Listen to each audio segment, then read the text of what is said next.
السلام عليكم ورحمة الله تعالى وبركاته. صح فطوركم. وصفة اليوم عجينة خاصة بالمخبوزات، خفيفة كي القطن، بالسميد والفرينة، تخدموا بها الكسرة ولا فطائر ولا بيتزا ولا أي نوع من المخبوزات. جربوها، راح تعتمدوها في جميع وصفاتكم. والصور اللي راكم تشوفوا فيها خير دليل. لأول مرة تزور قناتي تشترك في القناة وتفعل الجرس ليصلها كل جديد، وفرجة ممتعة.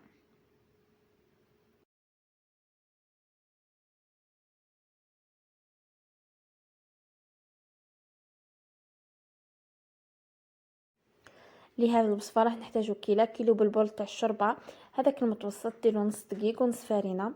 نحتاجو ملعقة من السكر، ملعقة من خميرة الخبز، ملعقة من المرقرين، وملعقة من الخل.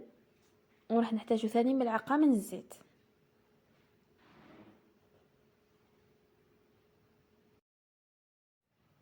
اليوم راح نعجنها في البيترا.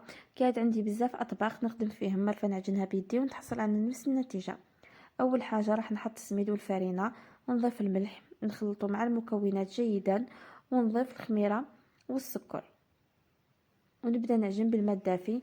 ما تجريوهاش من الاول، اعجنوا غير باليبوسيه حتى تولي العجينه ثقيله ويبدا يطلق هذاك العلك، يعني ما تقدروش تعجنوها. وضيفوا الماء تدريجيا. لهنا راح نضيف الماء من الاول يعني بكميات قليله. ضفت لهنا ملعقه من الحليب المجفف، يعني اختياري، مش لازم تضيفوه عليها، ما ذكرتوش في المكونات.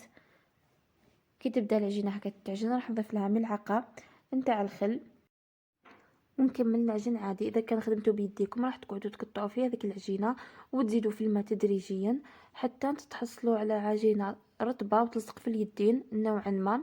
راح نحبس العجين، نضيف لها ملعقه من المرقرين وملعقه من الزيت، ندخلهم مليح في هذيك العجينه. ويعني نفس الحاجه راح نديرها لهنا في البيترا. ونطفي على البيترا تاعي، نحي العجين، نكبره ونخليه يرتاح. نحي العجينة من البول تاعي، نحط له شوية تاع الزيت، نكورها ونخليها ترتاح على الأقل 20 دقيقة باه تمدلي نتيجة مليحة. أنا هنا بغيت نشارككم بالحشو اللي استعملته الفطائر. عندي سكالوب قصيته مربعات، لي شامبينيون فريش، شوية فرماج، عندي زيت لسنة تاع ثوم، مجموعة من التوابل، بصل وفلفل حار وحلو، طماطم، ورقة تاع رند، نحتاجو الهريسة وطماطم مصبرة. لهنا العجين تاعي بعد ما خمر وتضاعف الحجم تاعو، راح نهبطو وراح نقسمو على 2. انا المقادير كما قلت لكم، عطيت لكم المقادير تاع بول واحد، مي انا راني ضعفت الكميه به. كميه راح ندير بها يعني نص ندير به كسره، والنص اللي بقى لي راح نخدم به الفطائر. راح نخرج لهم الهواء ونلوزهم كما راكم تشوفوا، ونخليهم يخمروا المره الثانيه. ندير شويه تاع الزيت باه ما يلصقوليش من بعدا، ونغطيهم نخليهم يخمروا جيدا. كما قلت لكم وحده راح نديرها كسره، والعجينه الثانيه راح نخدم بها الفطائر. في الوقت اللي تخمر فيه العجينه للمره الثانيه راح نخدم الحشو تاعي. حطيت مقله، حطيت فيها شويه من الزيت، راح نبدا بلي شامبينيون هما الاولين، نقليهم في هذا الزيت بدون اضافات حتى يتبدل اللون تاعهم.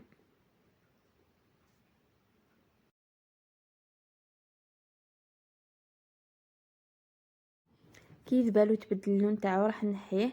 نضيف كميه من الزيت للمقله باه نطيب فيه سكالوب تاعي. نحط كميه سكالوب ونحركوه حتى يتبدل اللون تاعو، ونضيف له كميه تاع البصل مع الفلفل. بغيتو تستعملوا كما قلت لكم خليط من الفلفل الحار والحلو، ولا ديروا غير الحلو. نضيف معاهم هذيك الورقه تاع الرند باه تطلق البنه تاعها من الاول، ونذبلهم مليح مع بعض، ونعاود نرد فيهم هذاك لي شامبينيون.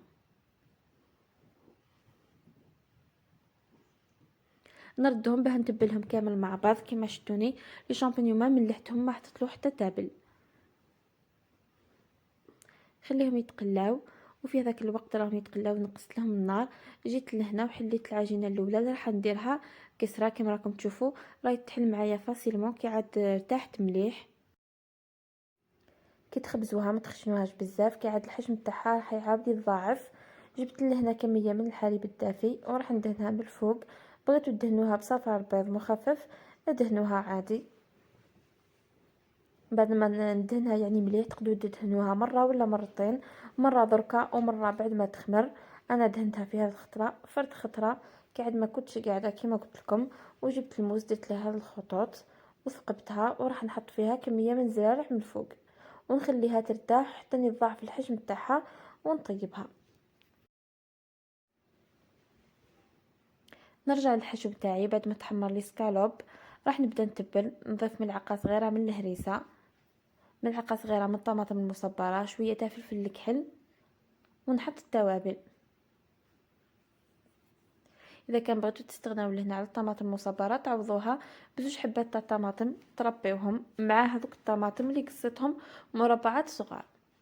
نملح ونحط التوابل تاعي، نخلط كلشي مع بعض، ندير هكا فراغ في المنتصف باه نحط الثوم تاعي. ما تحطوهاش من الاول، اذا كان حطيتوها يعني من الاول راح تحرق لكم. نربي لهنا زوج سنات حتى 3 تاع ثوم، نقليهم شويه ونضيف الطماطم تاعي اللي قصيتها مربعات.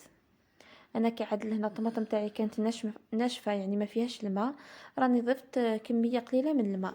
اذا كانت الطماطم تاعكم طريه وتطلق الماء تقدروا تستغناو عليه، يعني ما تضيفوش الماء.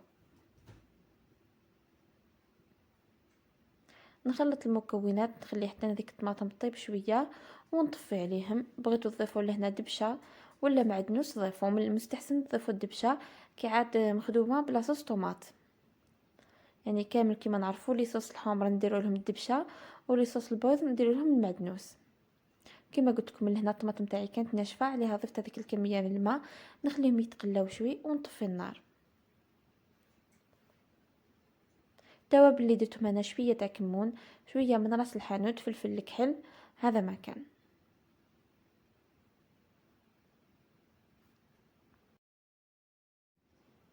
هاو الحشو تاعي كيفاه جا ولا اروع. تقدروا تاكلوه هكا كيما شكشوكه عادي، ولا تربيو فيه كميه كبيره من الفرماج وتستعملوه كحشو. انا لهنا نحيت كميه منه قدمتها ديريكتومون، يعني كليناها هكا، والكميه اللي بقات خليتها للحشو. يعني بغيتو لهنا تربيو عليه فرماج ولا تخليوه حتى تبغيو يعني تخدموا الفطائر تاعكم وتربيو بهذاك الفرماج ديريكتومون في الفطائر.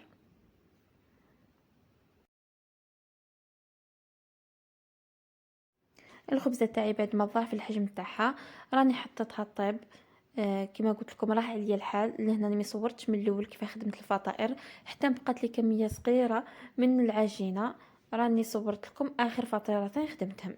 حليت العجينه، رشيت شويه تاع فرينه على بابي كويسون وبديت نحل في هذيك العجينه. حلوها بشكل رقيق بزاف باه الفطائر تاعكم ما يجيوش خشان، يعني ما جاو خشان راح تجيكم العجينه تاعهم قطنيه وخفيفه ريشه. مي حنا نشتيوهم رقاق راح نحلهم هكا بالحلال. حلوهم جيدا كما قلت لكم. هذو الحبات الاخرين انا قاعده نزرب لا يلحقني الاذان. وراني نحيت الخبزه الاولى، شوف كيفاه جات، كيفاه جا اللون تاعها. بعد ما نقصها راح نعطيكم لكم كيفاه جات خفيفه. لهنا راني حطيت كميه من الحشو، حطيت عليها شويه تاع فرماج فوندي وشويه من الفرماج رابي، وراح نقلب عليها العجينه.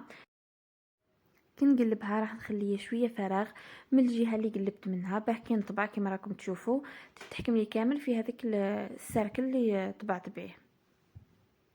نطبعها بهذا الشكل. العجينه اللي بقات راح نكورها برك ونعاود نخدم بها عادي. هذا واش بقى لينا عجينه كما قلت لكم. هذو الحبات الاخرين دهنتهم بشويه تاع الحليب كما قلت لكم. تقدروا تدهنوهم بصفار البيض.